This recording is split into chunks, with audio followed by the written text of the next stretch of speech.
जय हिंद दोस्तों, मैं यादविंद्र एक बार फिर आपका यादविंद्र स्मार्ट क्लासेस में स्वागत करता हूं।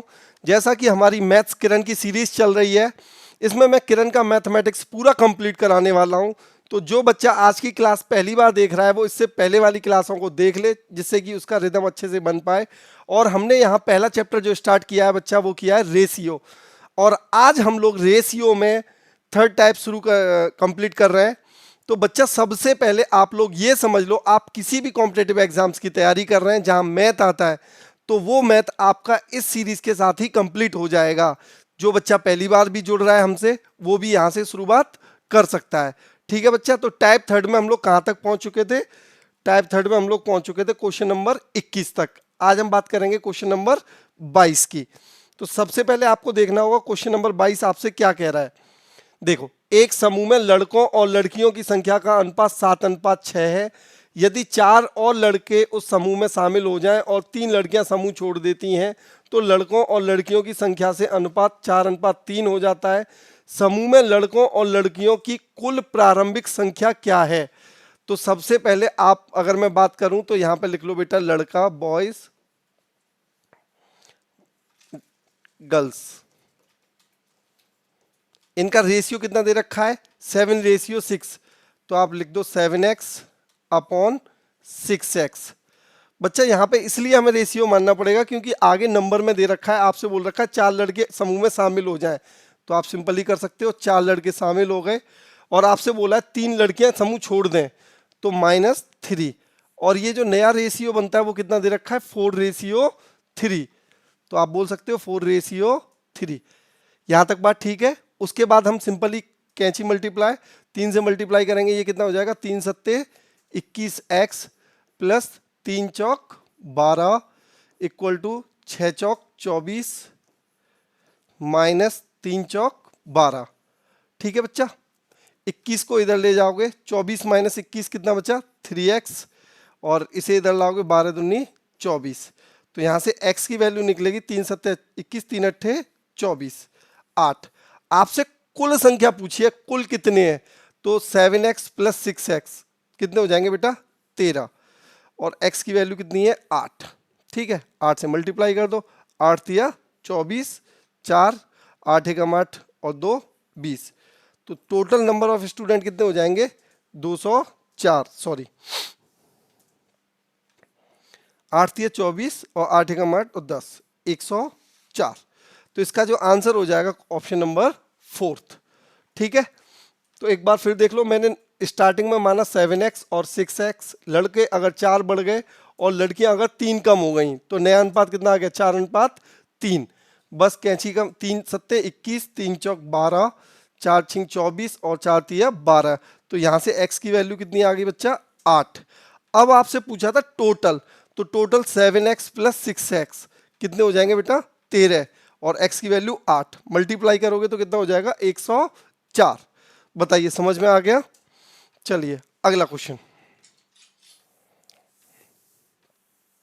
Question number 23। क्वेश्चन नंबर 23 आपसे क्या कहता है? 10, 16, 22, 32 में प्रत्येक में x एक निश्चित मान जोड़ा जाता है ताकि इस क्रम में प्राप्त संख्याएं समानुपात में हो जाएं। संख्याएं x+1 और 3x+1 के बीच मध्यानुपाती ज्ञात कीजिए। तो सभी में बच्चा x जोड़ा गया है, तो आप देखो 10 + x डिवाइड बाई 16 + x, और ये समानुपात में होगा तो रेशियो हमारा क्या बनेगा? a/b equal to c/d। 22 + x divide by 32 + x। यहां तक बात क्लियर है? यहां से हम वैल्यू निकालेंगे बच्चा x की। तो कैंची से मल्टीप्लाई करेंगे तो 10 से कितना हो जाएगा? ये 320 प्लस 10x। देखो 10 से मल्टीप्लाई किया पहले मैंने, फिर x से, तो 32x प्लस x²। ठीक है, अब यहां 16 से मल्टीप्लाई कर दो, 16 दूनी 32, 16 दूनी 32 और 3 35, और ये कितना हो जाएगा? 16x plus 22x plus x²। यहां तक बात ठीक है? x² से x² कैंसिल हो जाएगा। अब यहाँ देखो 32 और 10 कितना हो जाएगा 42, और यहाँ कितना हो जाएगा 16, 26, और ये हो जाएगा आपका 38। ठीक है, तो इधर ले आते हैं, ये हो जाएगा आपका 42x 10 प्लस, ठीक है, यहाँ कितना हो जाएगा 36, ये माइनस का हो जाएगा 6 और 2 8, 38x। ठीक है, अब 352 माइनस कितना हो जाएगा 320, यहां से कैलकुलेशन करेंगे हम लोग तो कितना आ गया 4x, और यहां कितना बचेगा आपका 30 और 2 32, तो x की वैल्यू कितनी आएगी 8 चौक 32। अब यहां पे हम लोग वैल्यू रखेंगे इसमें x प्लस 1, तो x प्लस 1 कितना हो जाएगा 9, और इसके बीच का मध्य अनुपात निकालना, मध्य अनुपात मैंने मान लिया y, और ये कितना हो जाएगा 3x प्लस 1, तो 8 16 8 24 और 25। अब ये बन जाएगा आपका मध्यानुपात, तो रिलेशन हो जाएगा आपका 9/y इक्वल टू y/25। ठीक है, तो ये हो जाएगा y स्क्वायर इक्वल टू 9 गुणा 25। जब आप अंडर रूट लोगे तो y की वैल्यू क्या हो जाएगी 3 गुणा 5, 3 पंजे 15, तो इसका आंसर हो जाएगा ऑप्शन नंबर 4। सबसे पहले आप क्वेश्चंस को रीड आउट करोगे तो आप एक बात समझोगे, आपसे बोला गया है 10, 16, 22 और 32, इन सभी में x जोड़ने पर, इन सभी में कितना जोड़ना है बच्चा x जोड़ना है। जैसे ही आप x जोड़ते हो ये समानुपात में आ जाएंगे, तो इन्हें समानुपात में लाने के लिए मैंने x जोड़ा, तो 10 plus x 16 plus x equal to 22 plus x और 32 प्लस x। यहां से मैंने x का मान निकाला, x का मान आ गया मेरा 8, फिर मैंने इनकी वैल्यू निकाली 8 और 1 9, और मध्य अनुपात y मान लिया, और ये हो जाएगा 25, 9/y y/25, तो y की वैल्यू मध्य अनुपात कितना आ गया आपका 5 या 15। ठीक है भाई, अगला क्वेश्चन,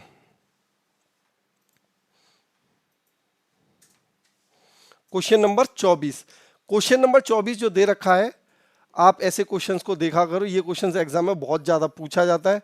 अब बस इस क्वेश्चन में क्या है कि कैलकुलेशन एरर होने के चांसेस रहते हैं, अदरवाइज क्वेश्चन इजी है। देखो a/b इक्वल टू दे रखा है 3/4, अगर a/b इक्वल टू 3/4 है तो इसका मतलब क्या हो जाएगा a इक्वल टू 3 है और b इक्वल टू 4 है। सिंपल अगर रेशियो इस तरीके से दे रखा है तो आपको कुछ नहीं करना, a की वैल्यू 3 रखनी है और b की वैल्यू 4। जब हमसे अनुपात ही पूछा गया हो, और हमसे पूछा क्या गया है 7a माइनस 4b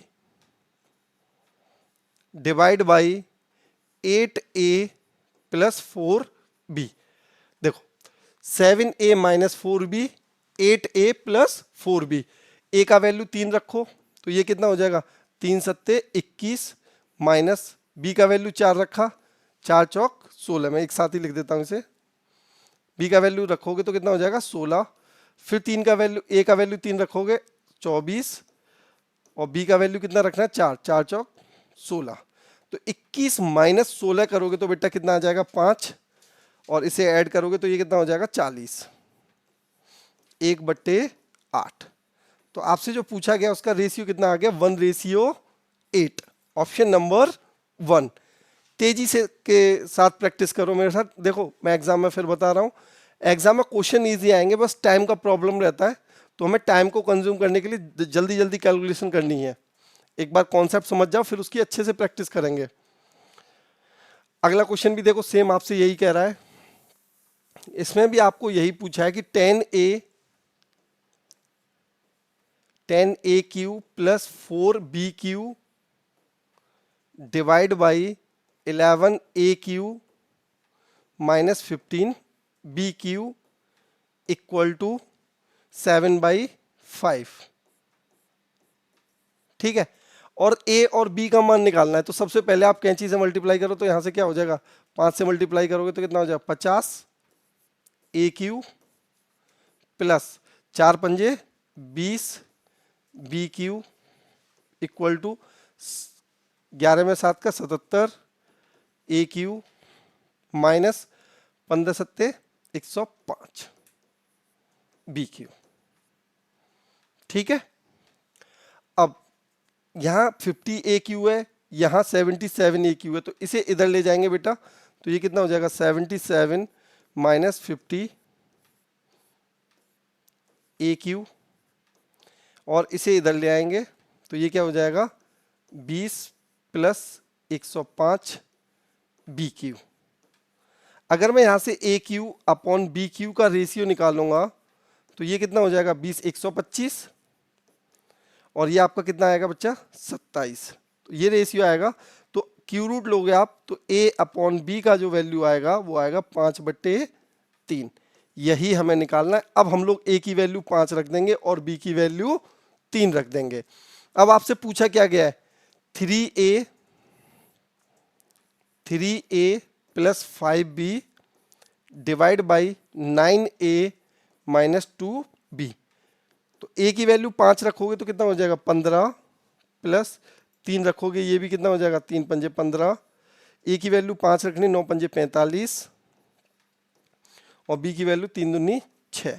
तो 15 और 15 30, और ये कितना हो जाएगा बेटा 6 माइनस करोगे 39, 3 से काटोगे ये 10 बार जाएगा, 3 से काटोगे ये 13, 10/13। और इसी के साथ आपका ऑप्शन क्या हो जाएगा फर्स्ट। क्या आंसर हो जाएगा बच्चा ऑप्शन नंबर 1। तो देखो जो भी इक्वेशन दे रखी थी आपको यहाँ पर, उसी को सॉल्व करके आपने A और B का वैल्यू निकाला है। उसी को सॉल्व करके किसका वैल्यू निकाला है A और B का। जैसे ही आप A और B का वैल्यू निकालेंगे आपसे जो चीज़ पूछी गई है 3A plus 5B 9A minus 2B, तो ये जो रेशियो आएगा वो कितना आएगा 10:13। क्वेश्चन की प्रैक्टिस करनी है साथ के साथ। एक बार मेरे साथ कर लो, दूसरी बार अपने आप करना, बुक उठा के बिना सॉल्यूशन देखे बस क्वेश्चंस रीड आउट करना और याद करने की कोशिश करना कि किस तरीके से मैंने ये करा है। सबसे बेस्ट सॉल्यूशन हम लोग दे रहे हैं। क्वेश्चन नंबर 26, किसी अनुपात में पहले और चौथे पद का गुणनफल 70 है तथा दूसरे और तीसरे पद का गुणनफल 3.5 y है, तो y की मान की गणना कीजिए। बच्चा 4 नंबर होते हैं तो क्या होता है A, B, C और D, और इनका रेशियो क्या होता है बच्चा A upon B equal to C upon D। अब इनका मल्टीप्लाई करोगे तो A और D का मल्टीप्लाई हो जाएगा B और C का। यही आपको दे रखा है। देखो पहले और चौथे पद का गुणनफल, पहले और चौथे पद का गुणनफल कितना दे रखा है 70, दूसरे और तीसरे का दे रखा है 3.5 y। ठीक है, y की वैल्यू पूछी है तो आप जैसे ये पॉइंट को हटाओगे 10 से डिवाइड करोगे, ये पॉइंट हटा दिया, 35 दूनी 70, तो y की वैल्यू क्या हो जाएगी 20। यह आपका ऑप्शन नंबर हो जाएगा सेकंड। यहाँ पर कंफ्यूजन क्या होता है कि आदमी को ये समझने में प्रॉब्लम आती है स्टूडेंट को कि भाई ये A और D का पहले और चौथे का दे रखा है, तो आपको ये रेशियो याद है। अगर इस रेशियो से आप अगले स्टेप पे जाओगे तो आप समझ जाओगे A मल्टीप्लाई D होता है, मतलब पहले का मल्टीप्लाई चौथे के साथ होता है, और B मल्टीप्लाई C होता है, दूसरे का मल्टीप्लाई C के साथ होता है। A और D की वैल्यू 70 दे रखी है, B और C की वैल्यू 3.5 y दे रखी है। तो यहाँ कैलकुलेशन सॉल्व करने के बाद y की वैल्यू कितनी आ जाएगी आपकी 20। तो इसका आंसर नंबर क्या हो जाएगा 26 का सेकंड। ठीक है भाई। Question number 27। 27 क्वेश्चन थोड़ा सा इंपॉर्टेंट है और एग्जाम में बार बार पूछा भी जा चुका है। अब इसे आप समझने की कोशिश करें। वर्ष 2020 में A और B की आय का अनुपात, सबसे पहले 2020 की बात हो रही है, और ये किसके बारे में बात हो रही है बच्चा आय के, और किसका अनुपात A अनुपात B। क्या अनुपात दे रखा है 5:4।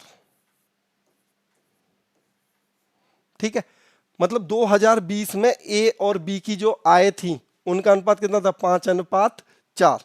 केवल 2020 में हम बात करें, 2020 में अगर A 5 यूनिट कमाता होगा तो B कितना कमाता होगा बच्चा 4 यूनिट।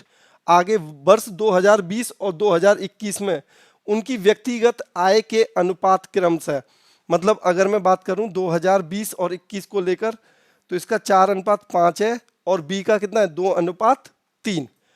तो यहाँ पे अगर हम बात करेंगे ये A की आय का अनुपात 2020 और 2021 को लेकर, 2020 में अगर A की आय 4 है तो 2021 में कितनी हो जाएगी 5। इसी तरीके से बच्चा अगर मैं बी की बात करूं तो बी की आय अगर 2 है तो ये कितनी हो जाएगी 3। ठीक है, देखो ए की आय 2020 और 2021 में बात करें तो 4 से 5 हो रही है और बी की 2 से 3 हो रही है। अगर आपसे बोला ए और बी की कुल आय 7056 रुपए थी तो 2021 में बी की आय बताओ। तो सबसे पहले देखो अगर मैं बात करूं 2020 में ए और बी की आय का अनुपात 5:4 दे रखा है, तो अगर मुझे इसे 5:4 बनाना है, कितना अनुपात बनाना है बच्चा 5:4, तो सबसे पहले तो मैं इस 4 को हटाऊंगा। यहाँ से 4 को हटाने के लिए मैं क्या करूंगा, both side divide by 4, both side divide by 4, तो ये 4 हट जाएगा क्योंकि मुझे 5:4 बनाना है, इसको वैल्यू को बनाना है 5। अब मैं मल्टीप्लाई कितने से कर दूंगा 5 से, तो यहाँ पे भी कितने से मल्टीप्लाई करना पड़ेगा 5 से। अब आप इसे कैलकुलेट करोगे तो ये वैल्यू 5 बन चुकी है और 2021 में ये कितनी बन जाएगी 25/4। ठीक है, इसी तरीके से मुझे इस वैल्यू को बी वाली को कितना बनाना है 4, तो मैं सिर्फ 2 से मल्टीप्लाई करूंगा, यहाँ पे भी मैं 2 से मल्टीप्लाई कर दूंगा तो ये कितना हो जाएगा 6। तो 2020 में ये अनुपात बन गया 5:2 और 2021 में कितना बन गया 25। अगर 2021 के अनुपात की बात करेंगे हम लोग ए और बी के, तो ये बच्चा 25, 4 उधर चला जाएगा तो ये हो जाएगा 25 और ये कितना हो जाएगा 24, है ना, बट्टे 4 से इधर मल्टीप्लाई कर देंगे 6 चौक 24, तो टोटल सैलरी कितनी हो जाएगी 49। टोटल सैलरी कितनी हो जाएगी आपकी 49। 49 की वैल्यू आपको दे रखी है 705,600 डिवाइड बाई 49 और वैल्यू किसकी पूछी है आपसे बी की, तो बी की वैल्यू कितनी है 24। ये आ जाएगी आपकी बी की सैलरी। जब आप इसे कैलकुलेट करोगे तो इसका आंसर जो आएगा वो आएगा 345600, ऑप्शन नंबर 1। ठीक है, तो इस क्वेश्चन को थोड़ा सा अच्छे से समझ लेना कि ए और बी का जो सैलरी का बनाया है हमने वो 5:4 बनाया है, जिस हिसाब से ये रेशियो कितना बन गया 25:24। टोटल सैलरी होगी 49 और हमें वैल्यू निकालनी है 24 की। चलिए अगला क्वेश्चन देखो, ये आपका आ जाता है पार्टनरशिप पर। पार्टनरशिप अपने आप में अलग ही है, पार्टनरशिप का पूरा कॉन्सेप्ट हम डिटेल में पढ़ेंगे, बस यहाँ में थोड़ा सा ये वाली बात बता देता हूं कि जो लाभ होता है पार्टनरशिप में, जो लाभ होता है वो किस पर डिपेंड करता है, जितना भी मूलधन किसी बच्चे ने लगाया है, किसी व्यापारी ने लगाया है और जितने समय के लिए लगाया है, बस आप इन दोनों का मल्टीप्लाई कर दो, आपका लाभ निकल कर आ जाएगा। तो यहाँ पे मैं बोल सकता हूँ कि लाभ इक्वल टू होता है मूलधन गुणा समय। जब आप मूलधन में समय से गुणा कर दोगे तो आपका लाभ आ जाएगा। ठीक है, अब देखो आपसे क्या बोला है, पी और क्यू ने एक इकाई, दहाई, सैकड़ा, हजार, 10,000, लाख, 1,50,000 और 4,50,000 रुपये का निवेश किया। दो व्यक्ति हैं, एक पी है और दूसरा आपका क्या है क्यू। पी कितना करता है 1,50,000 और क्यू कितना करता है बच्चा 4,50,000। ठीक है, इस रेशियो में इन्वेस्ट किया। एक वर्ष के बाद 2 लाख रुपए का लाभ में पी को लाभ के हिस्से के साथ साथ उसके वेतन के रूप में भी कुछ राशि मिली जो कि लाभ का हिस्सा नहीं थी। यदि पी को कुल 90,000 रुपये मिले तो उसे वेतन के रूप में कितनी राशि मिली होगी। अब आपको ये समझना है कि इन्होंने जो पैसा इन्वेस्ट किया है वो सेम टाइम के लिए इन्वेस्ट किया है। अगर सेम टाइम के लिए इन्वेस्ट कर रहे हैं तो जो प्रॉफिट होता है वो बस इस पर डिपेंड करता है कि आपने कितना इन्वेस्ट किया है। तो इनका जो रेशियो होगा वो कितना हो जाएगा 1:3। 1:3 में इन्होंने इन्वेस्ट किया तो इन्हें जो लाभ मिलेगा वो भी 1:3 में ही मिलेगा। अगर टोटल लाभ 4 होता तो पी को मिलता बच्चा 1 यूनिट और क्यू को मिलता 3 यूनिट। 4 की वैल्यू दे रखी है 2 लाख। 4 की वैल्यू कितनी दे रखी है 2 लाख। तो इस हिसाब से 1 यूनिट की वैल्यू जो आएगी वो आएगी 50,000 और 3 यूनिट की वैल्यू आएगी वो आएगी आपकी 1,50,000। ठीक है, अब आपसे क्या बोला है कि यदि पी को 90,000 रुपये मिलते हैं तो 50,000 रुपये तो उसे प्रॉफिट के मिले हैं जो उसने इन्वेस्ट किया है, और 40,000 रुपये जो एक्स्ट्रा मिलेंगे वो किस रूप में मिलेंगे? वेतन के रूप में। सबसे पहले आपने जो आपको 2 लाख रुपए मिला वो 1:3 में बांट दिया। जो 2 लाख मिला है वो 1:3 में बांटा, तो एक के लिए कितना मिला? 50,000। पी को कितना मिल गया? 50,000। और क्यू को कितना मिल गया? 1,50,000। लेकिन क्वेश्चन में आपसे क्या कह रहा है कि पी को जो राशि मिली है वो 90,000 रुपये मिली है। तो भाई 50,000 रुपये तो लाभ का जो पैसा लगाया था उसके लिए मिली, 40,000 रुपये जो एक्स्ट्रा मिली है वो किसके लिए मिली है? उसे वेतन के रूप में। बात समझ में आ गया? 50,000 रुपये उसे प्रॉफिट शेयर मिला है जितना उसने इन्वेस्ट किया है, और 90,000 रुपये टोटल मिला है, तो 50,000 हटा दोगे तो कितना बचा? 40,000। तो 40,000 जो मिला है वो किसके लिए मिला है? उसके वेतन के लिए। ठीक है, चलो अगला क्वेश्चन देखते हैं। अगर किसी बच्चे को समझने में कोई दिक्कत हो रही है तो कोई प्रॉब्लम नहीं है। पार्टनरशिप अपने आप में एक अलग चैप्टर है, पूरा कॉन्सेप्ट है, हम उसे अच्छे से डिटेल में बात करेंगे। यहाँ पे बस थोड़ा सा समझ लो। किसी व्यापार में ए और बी ने निवेश का अनुपात 7:5 है। अब देखो मैंने आपको क्या बता दिया कि अभी बताया कि जो निवेश करते हैं हम लोग, जो मूलधन होता है हमारा, उसमें समय से गुणा कर देते हो आप, तो यही हमारा बन जाता है बेटा लाभ। अब ए और बी 2 लोग हैं, इन्होंने जो इन्वेस्ट किया 7:5 में किया है। अगर ए ने 7 किया है तो बी ने कितना किया होगा? 5। वर्ष के अंत में उनके लाभों का अनुपात 2:5 है। लाभों का अनुपात कितना हो गया? 2:5। यदि ए ने अपनी धनराशि 6 महीने के लिए निवेश की, यदि ए ने अपनी 6 महीने के लिए की, तो हमने बी का मान लिया टी टाइम के लिए किया है, तो हमने बी का क्या मान लिया बच्चा? टी टाइम के लिए। तो ये 2 से ये 6 3 बार गया, ये 5 से 5 कट जाएगा, तो टी इक्वल टू कितना आ जाएगा? 7 या 21। तो आपका कितना आंसर आ जाएगा? 20 वर्ष, 21 महीने। Option number second. क्या आंसर हो जाएगा बच्चा आपका? Option number second. सिर्फ आपको एक पार्टनरशिप का एक कॉन्सेप्ट याद रखना है, मूलधन इनटू टाइम। जितना भी कैपिटल आपने लगाया है मल्टीप्लाई कर दो जितने समय के लिए लगाया है, वही आपका लाभ कहलाएगा। 15 और 24 का तृतीय अनुपातिक क्या होगा? 15 24 का तृतीय अनुपातिक हमने मान लिया x, तो इसकी वैल्यू क्या होगी? 15/24 इक्वल टू 24/x। 3 से काटा 3 पंजे 15, 3 अट्ठे 24। ठीक है, तो x की वैल्यू यहां से कितनी आ जाएगी? 24 गुणा 8/5। इन दोनों का मल्टीप्लाई हो जाएगा, तो 8 से मल्टीप्लाई कर दो, 8 चौक 32 के यहाँ से लगा 3, 8 दूनी 16, 3 डिवाइड बाई 5। 5 से डिवाइड करोगे, 5 दूनी 5 15 बचे 4, 5 अच्छे 40, 38 सही 2/5। ऑप्शन नंबर आपका थर्ड। तो इस तरीके से आपका आंसर हो जाएगा, इसका तृतीय अनुपात की जो वैल्यू हो जाएगी वो हो जाएगी 38 सही 2/5। अब देखो यहाँ पर इस क्वेश्चन नंबर अगर 31 की मैं बात करूँ तो इस क्वेश्चन को आपको देखना नहीं है, मतलब सॉल्व करने की भी जरूरत नहीं है। आप देखो मैंने आपको बताया भी ए और बी का रेशियो क्या है? 2:3। तो यहाँ पे 2:3 सही है, 2:3 सही है, 2:3 सही है, तो ये तो गलत हो गया।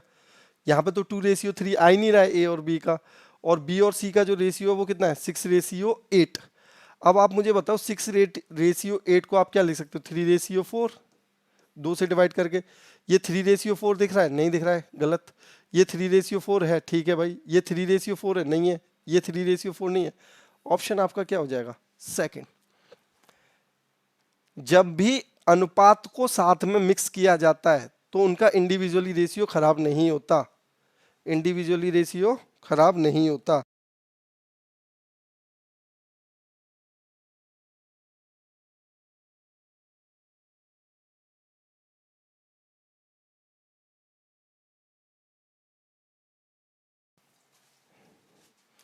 तो ए और बी का अनुपात देख लिया, 2:3 सब में लेकिन बी और सी का 3:4 सिर्फ इसमें, तो इसलिए ऑप्शन नंबर सेकंड आपका सही हो जाएगा। ठीक है भाई, आगे कंटिन्यू करें। अब क्वेश्चंस इजी इजी मिलेंगे। 9 और 21 का तृतीय अनुपात ज्ञात कीजिए। तो देखो 9 और 21 का अगर हम बात करेंगे तो 9, 21 और इसको मान लिया y, तो क्या रेशियो होता है a अपॉन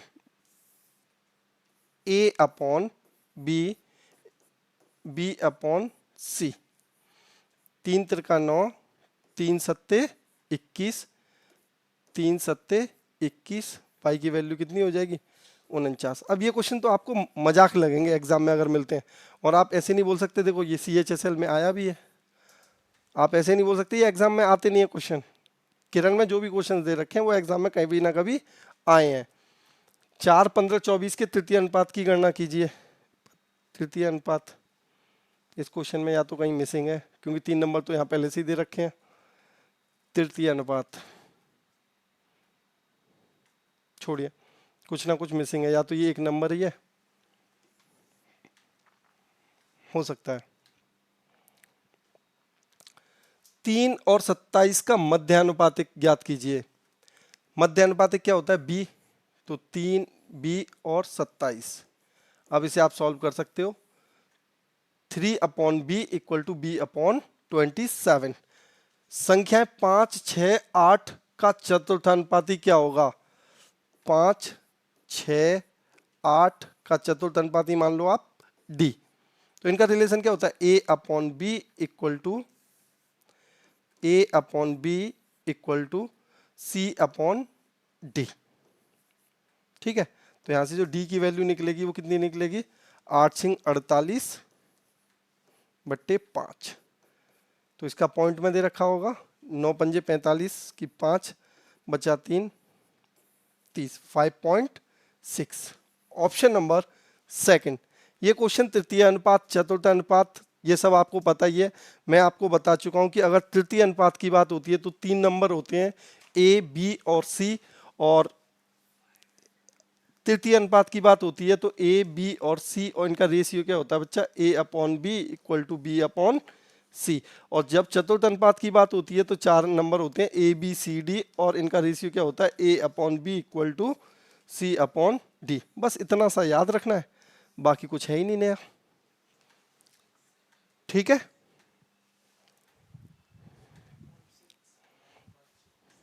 सॉरी ये 9.6 होगा, लिखने में गलती हो गई लेकिन कैलकुलेट सही किया है।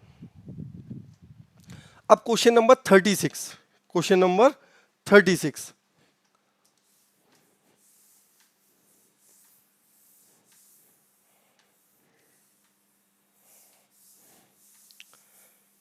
देखो